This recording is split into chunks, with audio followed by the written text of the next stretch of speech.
Hello everyone, welcome to my channel again.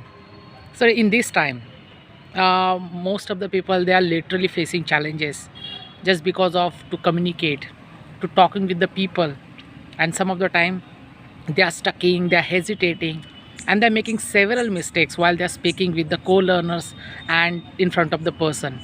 In real life, especially in the real life situations, they are making so many mistakes. And how exactly we can fix it?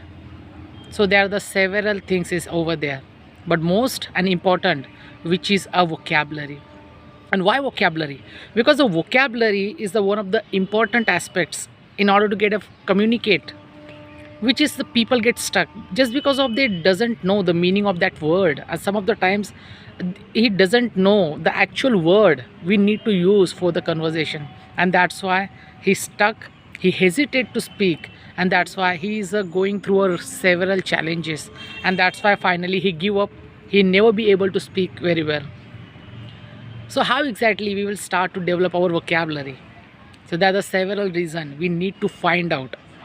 It doesn't mean that what kind of strategy, the skill you need to follow, whatever the things you really want to know, you just focus on to learning vocabulary, to just focus on that. It doesn't mean that which strategy you need to use, but here are some few, which is reading will definitely gonna follow you. Okay, it's because when you read, then you need to know the actual meaning of that word, then you will get the meaning of that context, what exactly written in that book.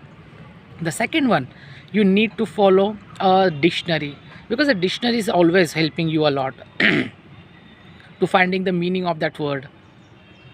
The next one, which is a movies, you can watch the English movies some other times, the subtitle movies, which will definitely gonna help you to find out the new word, because the subtitle will gonna help you to your actual meaning of that authentic and the regional language, what exactly you are watching in your mobile phone. Okay, and the second one, which is you can watch the specific thing, the specific context, and a specific website where we will give you the chance to asking the question relates with the vocabulary. You can find out the meaning of that vocabulary. Okay, there are the several applications is available, website is available, they're actually helping us to developing our language. So you just need to follow, there are the several things is going on, the resources is available, we are surrounded by, you just need to take advantage and just try to utilize this resource and find out yourself as a fluency of communication. So best of luck for your vocabulary, definitely you will